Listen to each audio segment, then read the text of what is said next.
Mantap John, ketemu lagi bersama Bang G di Bacot. Bacain komentar para boncengers Get Up Run. Alright everybody.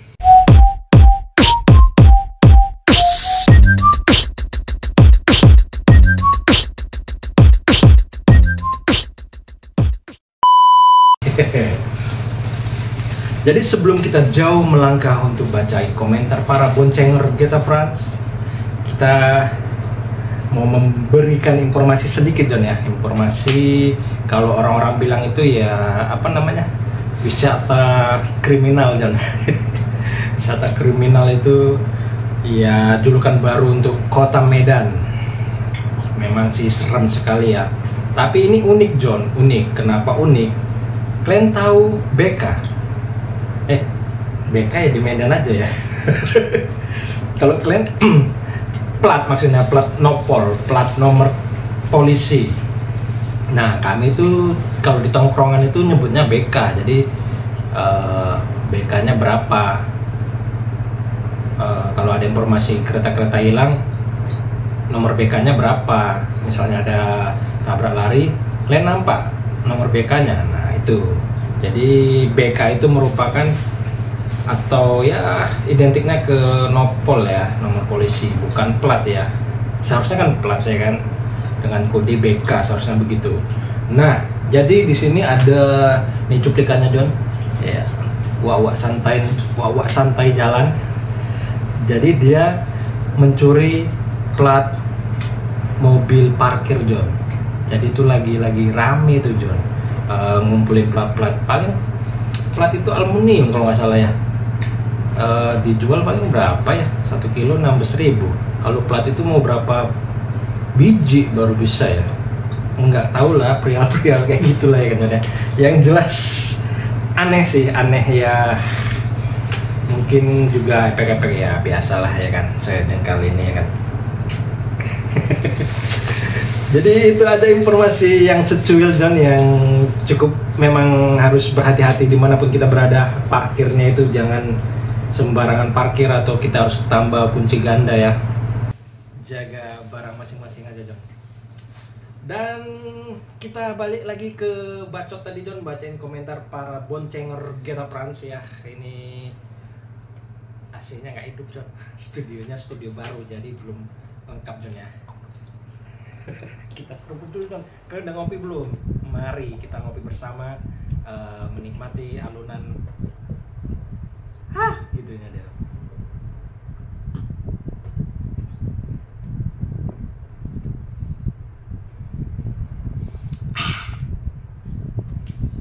Mantap dan kalau nggak ada.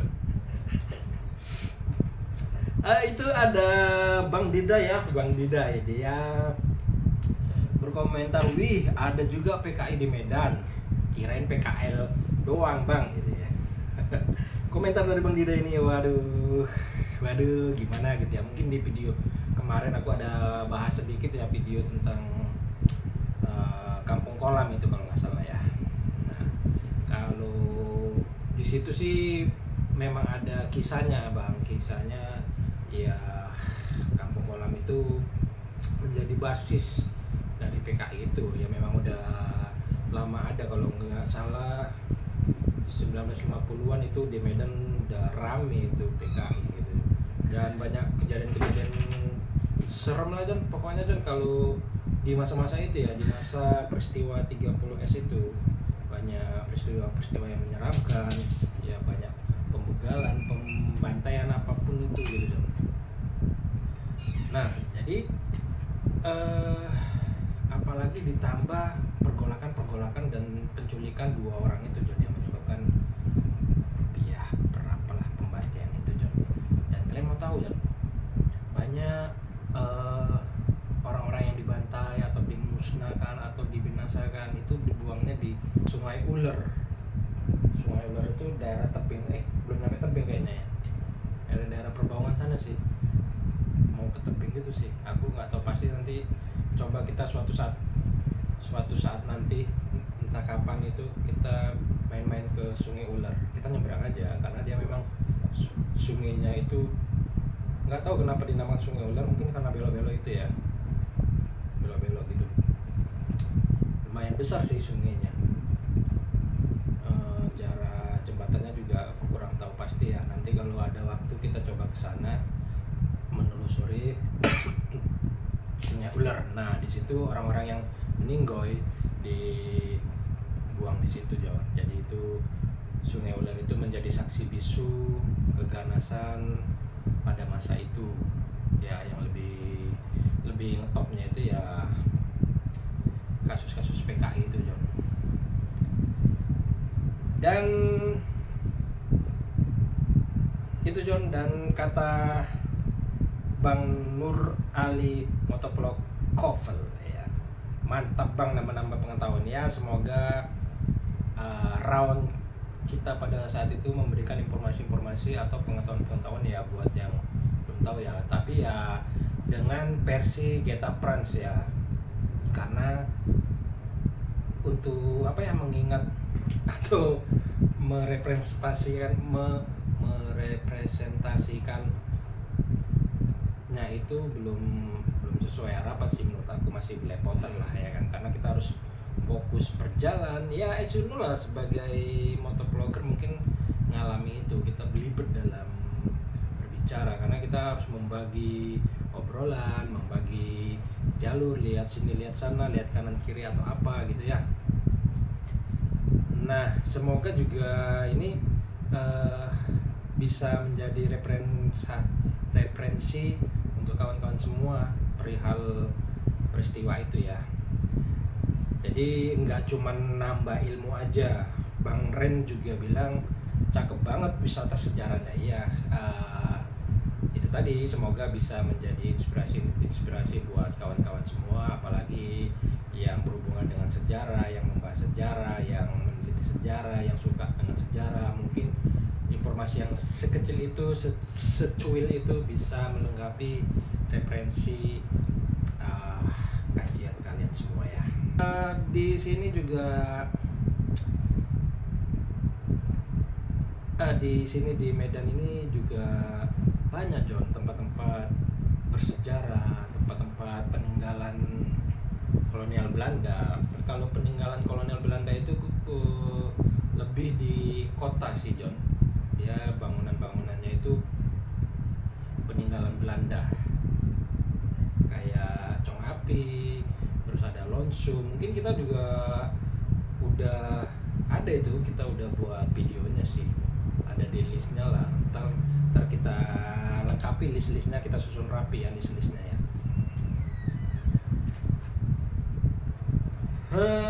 Jadi Bang Ren itu dia berkomentar cakep banget wisata sejarahnya. Iya, thank you Bang Ren ya. Cuman itu yang bisa kita sajikan, berhubung informasinya yang kita peroleh juga sedikit, jadi itu yang bisa kita sampaikan pada video itu ya. Dan informasinya mungkin belum lengkap atau cemana-cemana, jadi kita juga minta kawan-kawan kalau tahu informasi itu atau mengalami informasi itu ya bisa berkomentar di kolom komentar tentunya ya, agar bisa kita diskusikan untuk selanjutnya. Apalagi kan kata Aliono ya, Aliono 1729, dia berkomentar, ceritanya kurang menarik bro, tidak berurutan melompat-lompat. Kayak mana bilangnya ya, kalau kita cerita sejarah sih benar, dia harus berurut-urut itu ya, dari A sampai Z itu memang harus sesuai, jadi enak ceritanya gitu. Kalau lompat-lompat itu kan bisa bingung benar-benar. Jadi maksudnya lompat-lompat di sini ya mungkin karena fokusku pada saat itu buyar gitu ya, kita namanya sambil berkendara, sambil ngobrol, sambil ngoceh gitu kan, terpengaruh sama kejadian-kejadian yang on the spot gitu. Misalnya entah ada wah becak jalannya oleng-oleng, nah itu kita jadi wah jadi buyar gitu. Itu kalau menurut aku ya, menurut aku yang aku jalani selama round the city atau round historical round. Nah itu kita udah nyiapin nih bahan-bahannya nih, nanti begini nih, itu sampai di TKP jong gitu, jong. Jadi apa tadi ya, konon nanti macet lagi, konon nanti ada yang nyebrang sembarangan, ada yang muter balik, ada yang lawan arah. Jadi semuanya itu tergantung situasi, jadi yang nggak bisa pokoknya di luar ekspektasi lah. Udah kita siapkan mantap-mantap gitu kan, mantap, tiba-tiba buyar begitu saja ketika ada yang melewati, entah geber dia, entah apa, ya udah gitu. Itu kondisi jalan yang membuat kita seperti itu. Tapi for all, thank you banyak untuk masukan dari Bang Aliono 1729. Dia memberikan kritik ya, kalau kritiknya membangun is okay, thank you. Ntar kita perbaiki lagi, kita coba urutkan satu ya, bertahap ya. Cuman ya kita mungkin akan buat video panjang berurutan dari A sampai Z gitu ya, tanpa lompat-lompat. Apalagi Bang Bagus Jalan-Jalan juga berkomentar dia, wah baru tahu nih sejarahnya ke rujak legendaris Tembung Bang, katanya. Oh, Tembung on the way, on my way. Kalau ke rujak Tembung itu ya, Tembung kita udah bolak-balik sih, kita udah sering lewat situ, cuman memang kita belum membahas tentang rujaknya itu, kenapa bisa populer di situ dan kenapa itu dinamakan Simpang Jodoh. Itu keren juga gitu. Nanti entah kapan, suatu saat lah ya, suatu saat nanti kita coba telusuri rujak Tembung itu, memang terkenal ya. Tapi ya satu lagi, kalau kalian tahu rujak Tembung itu Simpang Jodoh, berarti kita seumuran John. Kalau Gen Z kayaknya belum tahu lah Simpang Jodoh itu apa. Aneh sih, namanya Simpang Jodoh, tempatnya jual rujak dan rujak ulek. Dari pagi kayaknya itu, dari pagi sampai malam itu non-stop rujak. Ya kalau sekarang sih lebih bisa dibilang lebih modern lah ya tempatnya itu. Sebelumnya itu dia lebih ke sentir-sentir ya. Sentir, kalian tahu sentir ya? Hah? Lampu pakai tanah. Sentir, kami nyebutnya sentir. Lampu itu lampu yang di bukan lampu api kan, api. Kalau lampu itu yang itu apa itu, Pertamax apa itu, jadi lampu itu apa namanya itu, itulah kalian yang tahu ya kan. Kalau tahu kasih tahu. Pertama ada sentir, terus ada dia sentir itu bukan lampu, dia api menyala, bawahnya tanah lah mungkin ya kan. Jadi itu aneh, masa air di atas api gitu ya. Apaan sih?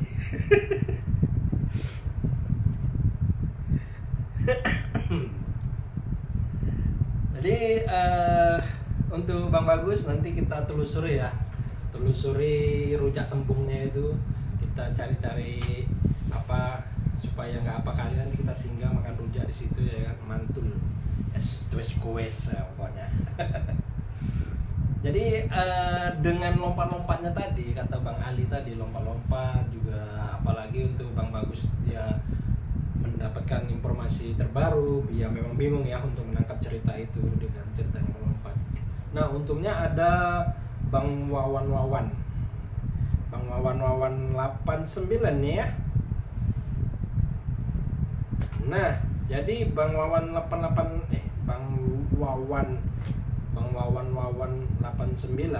dia bilang kalau Pulau Brayan itu dulu namanya Palu Brayun. Cuman Belanda pada saat itu nggak bisa ngomongnya John Palu Brayun, jadi diubahnya lah Pulau Brayan. Itulah itu katanya dia mengepin itu hikayat Putri Merak Jingga. Nah Merak Jingga John, BTW itu ada John Jalan Merak Jingga, dia lokasinya itu tempat jual beli laptop, komputer dan aksesoris lainnya lah. Tapi sebelum memasuki lokasi jual beli komputer itu ada jual burung John di situ John. Jadi mungkin itu ya dulunya, nggak tahu pasti ya, cuma nanti kita cari tahu lagi gimana benar, apakah di Merak Jingga itu sempat ada jual beli burung. Lama kelamaan berubah menjadi Apple ya laptop, komputer dan segala jenis yang berhubungan sama alat-alat ngeprint lah gitu John, pokoknya John. Dan sepanjang itu nggak sampai habis sih dia, pokoknya raminya di situ aja. Dan Merak Jingga ini seru juga untuk kita telusuri ya, hikayat Merak Jingga. Banyak juga John hikayat-hikayat di Medan. Gimana dengan kota-kota kalian, banyak hikayat-hikayatnya nggak kira-kira? Kalau di Medan itu ada Putri Hijau, Meriam Puntung, sama abangnya itu naga kalau nggak salah. Putri Hijau yang jadi naga atau apa gitu, aku lupa. Nah, kalau Putri Hijau itu dia Melayu sih, karena istananya masih ada, Istana Maimun itu yang terkenal, Istana Maimun gitu. Ya perpindahan itulah Don, perpindahan ibu kota. Sebelumnya kan dia di tepi-tepi apa, kalau Melayu, orang-orang Melayu kan dia di tepi-tepi pesisir ya, di bagian pesisir, dan dia pindah ke kota. Jadi di situ lah dibangun istana. Dia sampai sekarang itu masih ditempati sama penerusnya lah mungkin ya. Banyak juga pengunjung-pengunjung situ, dibuka juga untuk tempat-tempat wisata. Jadinya tempat-tempat wisata itu tadi wisata sejarah ya. Di depannya itu nanti ada masjid, dimana masjid itu digunakan untuk sholat sultan, para sultan. Dia sebelum pindah ke tengah kota itu, dia arah-arah deket-deket Belawan itu John. Belawan itu hang jepet dia di situ semua John. Nanti kalau ada waktu kita coba telusuri di masjid apa, Istana Maimun itu John ya. Belibet John. Belibet. Ngopi.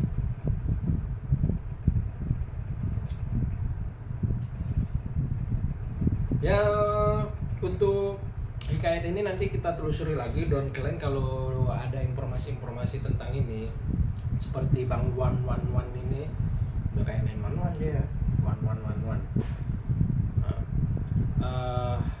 Bisa berkomentar ya, tambahkan ceritanya gitu, bisa kita juga nanti bersharing-sharing ria. Jadi yang dimaksud Bang 11 ini, kok 11? Wawan.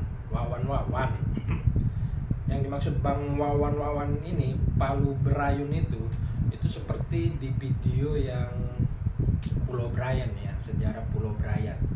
Jadi yang dimaksud Palu Berayun itu kalau versi aku itu dari dia endapan-endapan pasir itu yang ditumbuhi rumputan itu, nah itu dia membentuk tumbuhan itu, jadi kan goyang-goyang berayun-ayun. Itu sih cerita yang aku dapat, yang aku peroleh. Tapi for all oke ya, thank you Bang Wawan udah nambahin ya. Nah memang Pulau Brian itu ada dua versi. Kemarin juga di video itu aku menjelaskan dua versi. Versi pertama ini dia yang Palu Berayun itu. Jadi lama kelamaan berangsur-angsur menjadi Pulau Brian, seperti yang Bang Wawan bilang itu orang Belanda nggak bisa kue orang nggak bisa ngomong berayun-ayun.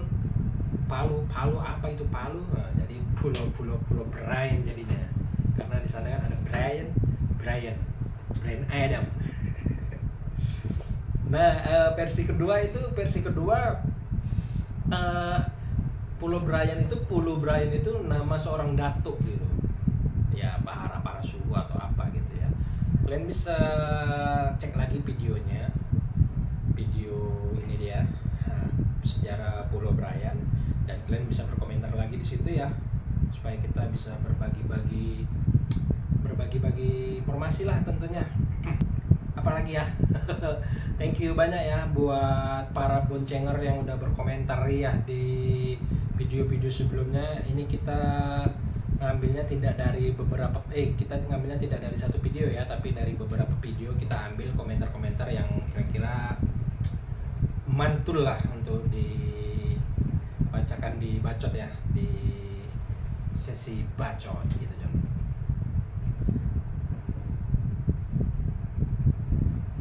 Jadi seperti yang aku bilang tadi, bahwa komentar kalian bisa aku respon di sini, atau ini istilahnya apa ya, klarifikasi atau apa ya. Tapi enggak lah, karena thank you banyak bacot ini ada karena komentar-komentar kalian, baik itu yang pedes, yang nyakitin, yang apa. Kita coba untuk disclaimer lah atau apalah, nggak ngerti aku istilah-istilah itu ya. Tapi ya kalau memang kritiknya bagus seperti Bang Aliono tadi, it's okay gitu. Jadi itu bisa kita tanggapi untuk kita perbaiki lagi, karena baik buruknya kita itu ya orang lain yang menilai gitu. Dan kita coba untuk legowo menerima kritik saran dan kita perbaiki untuk kebaikan kita di kemudian hari lah ya kan. Dan kalian juga bisa tongkrongi ya video-video para boncenger Geta Prans itu. Ada Bang Dida ya, ada Bang Dida itu dia lebih ke perumahan, marketing perumahan lah ya, bisa dibilang gitu ya. Terus ada Nur Ali Motovlog Couple, sepertinya dia touring-touring bersama sang kekasih atau istri ya. Terus ada Bang Randy Rocks, itu dia lebih ke otomotif ya, dia lebih ke kereta lah, lebih ke motor ataupun juga touring sekali-sekali gitu ya. Banyak kali sih touringnya. Dan juga ada Bagus Jalan-Jalan. Nah, kalian Bagus Jalan-Jalan ini motovlog Medan ya, kalian bisa kunjungi juga, atau kalau kalian jumpa di jalan tegur aja gitu ya.